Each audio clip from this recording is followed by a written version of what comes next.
શહેરમાં વેપારીઓને બ્લેકમેલ કરી રૂપિયા પડાવતી ટોળકી સામે જેતપુર સિટી પોલીસ ટીમે ગણતરીના કલાકોમાં જ મોટી કાર્યવાહી કરી 3 આરોપીઓને ઝડપી પાડ્યા છે।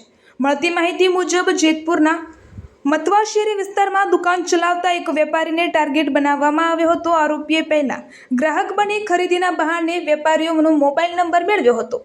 ત્યારબાદ આગોતરા ગોઠવણ કરી વેપારીને ફોન દ્વારા તેમજ અલગ અલગ તારીખે અને સમયે દુકાન પર જઈ બળાત્કારના ખોટા કેસમાં ફસાવી દેવાની ધમકીઓ આપી હતી।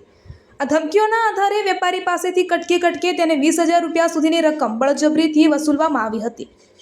વધુ રકમની માંગણી થતાં વેપારીએ આખરે પોલીસનો સંપર્ક કર્યો હતો અને આ ગંભીરતાને ધ્યાનમાં રાખીને ઉચ્ચ અધિકારીઓના માર્ગદર્શન હેઠળ પોલીસે જેઈટી અને ઈવાઈ કેમેરાના ફૂટેજ અને હ્યુમન સોર્સિસના આધારે તપાસ હાથ ધરી હતી, જેના આધારે નકળંગ આશ્રમ રોડ નવવા પાર્ટી પ્લોટ પાસે રેડ કરી 2 મહિલાઓ અને 1 પુરુષને ઝડપી પાડવામાં આવ્યા હતા।